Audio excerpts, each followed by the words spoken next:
Hi, everybody. This is Jose Palomino, CEO of Value Prop, and you're a host on Business Growth on Purpose. And our guest today is Rocky Lalvani, and Rocky is a profit specialist. You heard that correctly. He specializes in helping small owner-led businesses figure out ways to increase their profitability. And he does it from a strategic point of view with a set of strategic tools and a perspective and an experience that comes from doing this for a long time for lots of companies. So we're very excited, since one of our cornerstones of strategy, of course, is figuring out the profitability equation. We're very excited to have Rocky join us. So let's welcome him right now. Welcome, Rocky, to Business Growth on Purpose. Thank you so much for having me here today. Well, Rocky, just for our audience to have some context, so what do you do and who do you do it for? So I am a Chief Profitability Officer, and I do it for small business owners on a part-time basis. So I help to ensure that they are growing and profitable all the time. All the time. So here's the thing. As I listen to that thought, and I think that's a great positioning, but I could see somebody listening and saying, wait a second, businesses exist to be profitable. So what's the big deal? Isn't that what every business does? I would hope so, but reality tells us a very different story. As a matter of fact, even if you look at large corporations, you will see the same thing. And the other question is, where is your profitability coming from, right? Because everyone wants to drive top line revenue, which is wonderful.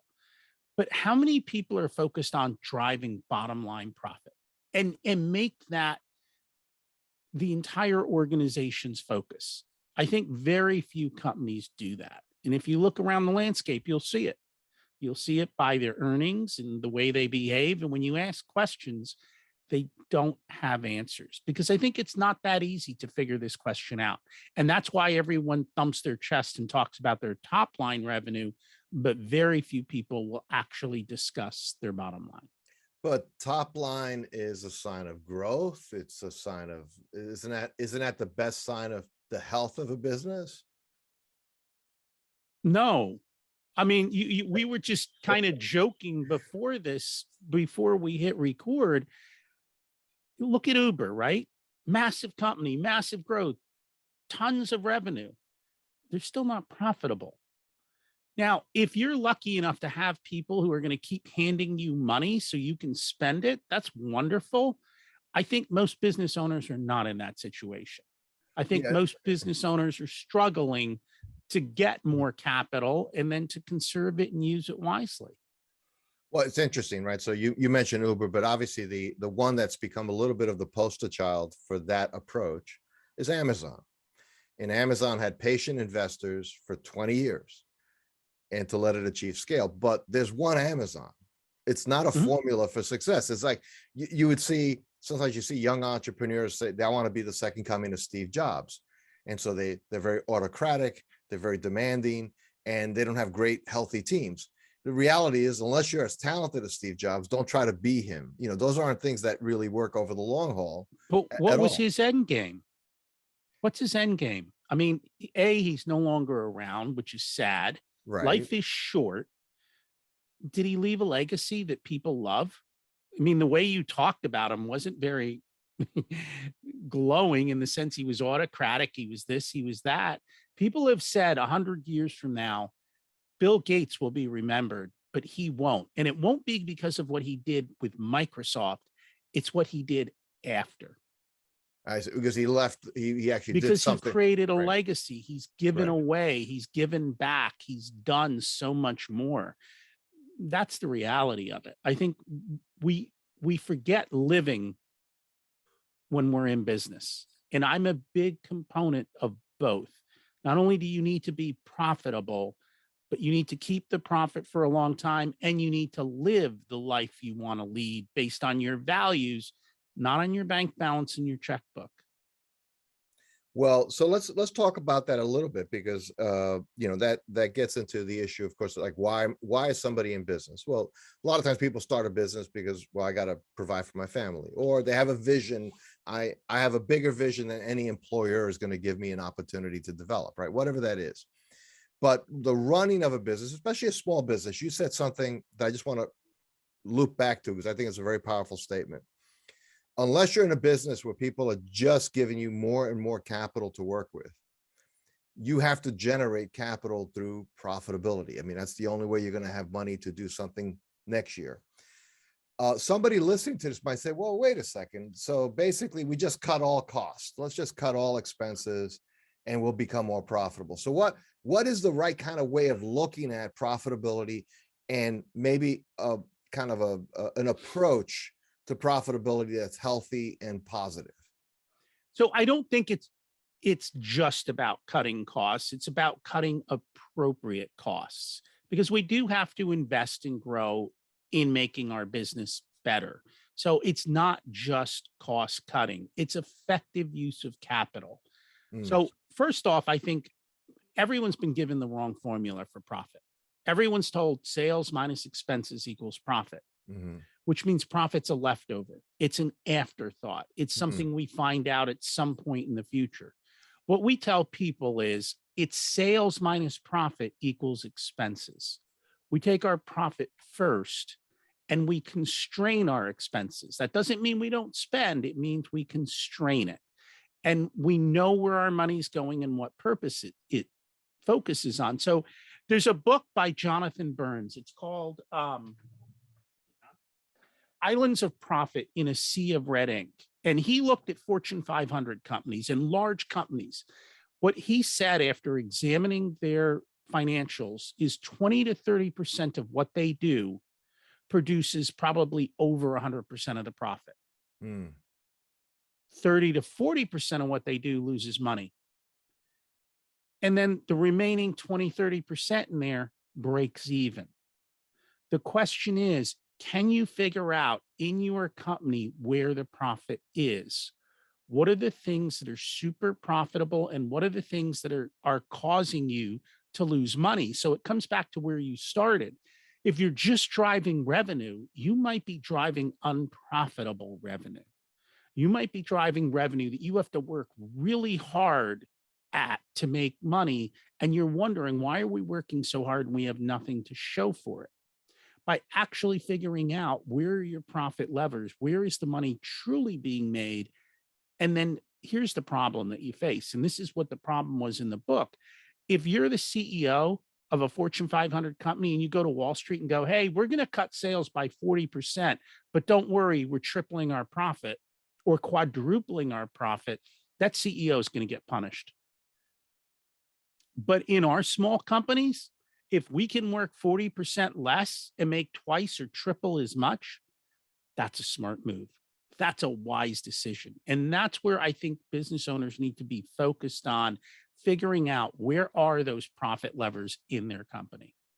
Well, it's interesting you mentioned that because it immediately brought to mind a client that we work with that was doing, it was a contract manufacturer doing probably, let's say $12 million a year. So, a small business, but, $12 million. And their biggest account was a global brand, right? And when we did an analysis on profitability per client, it represented about half their revenue. But actually, it was at best break even. And when you really factored in things like cost of money because of 90-day payables and things like that, it was actually a loser. So we said, okay, let's reprice everything. We're going to lose. They're not going to give us the business. And no, price it to walk away pricing. So they ended up keeping maybe $1 million of that $6 million, which was the stuff they needed to do that was highly valuable to that customer. The other stuff got lost, but they became a profitable $7 million company instead of a money losing $12 million company as a small business. And they're fighting the good fight, to this day. So that was a much better news. And then life was easier, less stress. Everything became better. So it seems like an exact example of your principle. That is exactly what we're talking about. That is the reality of it. And the problem that's hard is now you go from an 8-figure company to a 7-figure company. Oh no, I'm not, a $12 million company anymore. It's emotional. But the reality is, what would you rather have? A $12 million company that you're working really hard and losing money, or a $7 million company that you're enjoying vacation and making a ton of cash? I will pick the latter every day. Oh, absolutely, absolutely.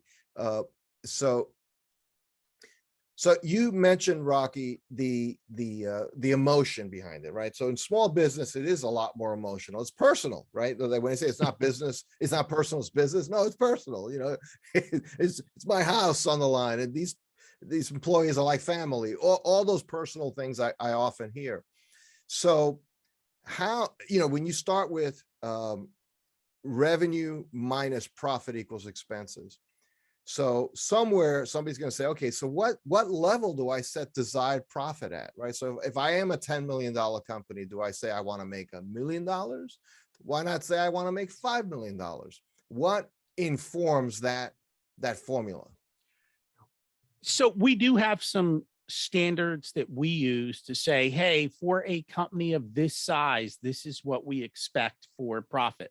So if you're a $10 million company, we're looking at profit ranges between about 15 to 17%. Now, not every industry can support that. Some can't, some just because of the very nature of it. The question is more, where are you today? What's your current profit margin? And what can we do to improve it by 1 or 2%? And then what if next quarter we pick up another 1%? And what if next year we pick up another 2 or 3%? 3-5 years out from today, now you've gone from where you are to much more profitable. When you talk about that company that went from 12 million to 7 million, that didn't happen in a snap of a second. It took time to figure out, hey, where is all of this money flowing? What's it costing us? That study might take 3 to 6 months for them to figure out. Now you got to come up with a pricing strategy. Now you've got to roll it out to the client. Now you've got to see what the client does. That might take a year. It might take a year and a half. This is slow, steady growth. It's kind of like, you know, we talk about going to the gym. It's the same concept. You don't go to the gym for 3 days and become buff and lean and strong, right? Captain America. Captain America. You go to the gym, and if you're like me, you go over to the free weight side and you pick up an empty bar and you start getting your form right. You start doing reps and sets, and then we start adding weight. And then little by little, you continue to add weight and you get stronger and stronger. We literally make incremental changes of 1%. We can do 1% a quarter. That's pretty good, because in 3 years, we've picked up 12 points. It's not easy. I make it sound simple, but it's hard work that takes time. Well, it's interesting. You mentioned, like, you know, physical fitness or training, right? Describing what you need to do, you know, eat less, eat healthier, and walk more, exercise more, depending where you are and what your goals are. All right, it's easy. I could put that on the back of a napkin. Execution, though, it's a whole nother thing. You know, I always tell that joke. You know what the heaviest weight at the gym is? I got to ask. No, what's the heaviest weight at the gym? The front door. Oh, and nobody can seem to open it, right? For a lot of business owners, the heaviest weight in their business is digging through their financials and actually understanding what's going on, and then figuring out the levers to move. The reality is every business is a math equation. You have to figure out the math of your business, and then where can you make the changes? So it starts with, hey, how many people come in our front door? How many leads do we get? How do we convert those leads? What are our conversion rates? What's our average sales price?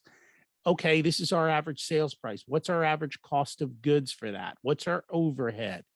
And then how does our cash flow get affected by borrowing, spending, and capital infusions and all of that, and capital expenditures? And looking at all of that, if you take the time to understand it, to plot it, to do it, things change dramatically. And I think that's what happens for a lot of small businesses is they don't want to look at that part, because it's not, there's a lot of emotion around money, and they didn't go into business to be accountants, and I don't blame them. They don't want to be. But if you don't have a good person sitting in your money seat, wearing your money hat, figuring this out, you're going to struggle. It's the reality of it. And I think that's why so many businesses fail over time.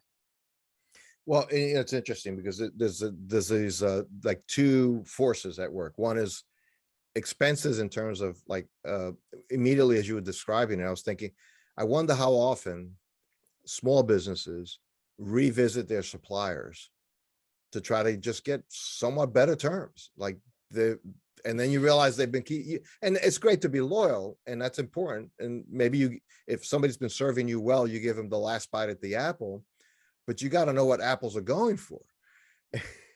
And they don't even look at it, it's been 5 years since we repriced steel or whatever it is. Well, for us, a couple of big things that come up is software, right? You start paying for all these different softwares per month, and then people stop using the software because they got another software, or this software now does what these two did, but yet they're still paying the fees on the original software. Nobody canceled anything. Guilty. I actually had to do an annual review. No, I went through my American Express, corporate American Express for all these different, and I said, when's the last, and I asked my team, I said, when's the last time we used this? Oh, we haven't used that like in 2 years. And say, well, wait a second, that was like $800 that just went towards, it's not big money, but you do that often enough, and in a bigger company, it becomes real money. It becomes real money. One of the things we tell business owners to do, especially if they have a lot of stuff auto charged to a card, once a year, call your credit card company, say, hey, can you do me a favor? Can you cancel this card and give me a new one? Give me a new number. So you're not closing the account or anything like that. You're just asking them to reissue you a new card with a new number. What happens then is all the auto pays break. Okay. And now every time an auto, they're going to send you a reminder. Hey, this didn't get paid for. Now you can say, oh, are we using that? Yes or no? Do we re-sign up for the auto pay? Okay. And so it forces you to make these decisions, right? It's just like you go to the gym. If you go alone, it's hard, but if you go with a trainer and a dietitian, you're going to have better success. So put systems in place to force the actions to take place, and make sure that it's being done appropriately, or sit down and go through what you did. Go through your credit card statements. You have to do it for the entire year, because some stuff's billed monthly, some stuff's billed annually. Revisit your insurance, revisit, all of the different fees you're paying for all these different service providers, the cable company, the this, the that, and just double check. A, are we using it? B, can we get a better deal? And, does it even make sense to continue doing this? And I think that's the thing. We train our employees to spend money. We don't train our employees to be profitable and to save money, because we don't reward them for saving money. Why don't we reward people for being profitable? Why don't we reward them for showing us how to improve our businesses? If you had a business at $12 million and you had an employee that says, hey, if we change things this way, we could probably cut $200,000 in costs. Would you easily hand them a $20,000 check for that? Say, wow, not only do I save $200,000 this year, I save it for every year going forward. I might hand that person 50 or 100 grand for that. But do you create a system to reward people to actually do that? More often than not, we reward people for spending our money. Well, it's fascinating you say that, because as you talk, I try to channel all the different business owners I've worked with over the last, decade and a half. And there's very few that would feel comfortable, like just emotionally, psychologically, whatever, to stroke that, even a $5,000 check for that great idea. It's just so countercultural, because it's like, no, I'm paying them to do their job. That's their job. That's what they did. And they found the savings. Good for them. They'll get an attaboy. Maybe they get a raise next year. But to have a much more tightly linked cause and effect would be revolutionary in terms of how people in that whole organization looked at what their real goal was. Why is that employee motivated to help you then? The employee comes up with a great idea and you go, attaboy. They're like, yeah, whatever. This took work to implement. I'm going home. I need to go bowling tonight. I'm not going to raise my hand again, right? Because you're not rewarding me for that. So you're training bad behavior because of your own emotions. Yeah, no, it's a big, it's an interesting hurdle, and Rocky, this is a really a deep topic to explore. So we've just scratched the surface here, and I'm sure somebody listening is saying, "Hey, I want to learn more about this." Rocky, where should they go online to learn more about you, or to contact you, to just connect with you? Before we talk about me, I want to talk about you. If you're listening and you enjoy this content, would you do us a favor? Would you like it? Would you rate it? Leave a review, tell everyone how great it is. It will help get the word out to help more business owners survive and thrive. Um, if you'd like to find me, my website is Profit Comes First, right? That's what we've been talking Okay, about. love it. It's the perfect place to go. Everything that we talked about today, I go into much more depth on my podcast, which is Profit Answer Man. And so we'll share all the knowledge.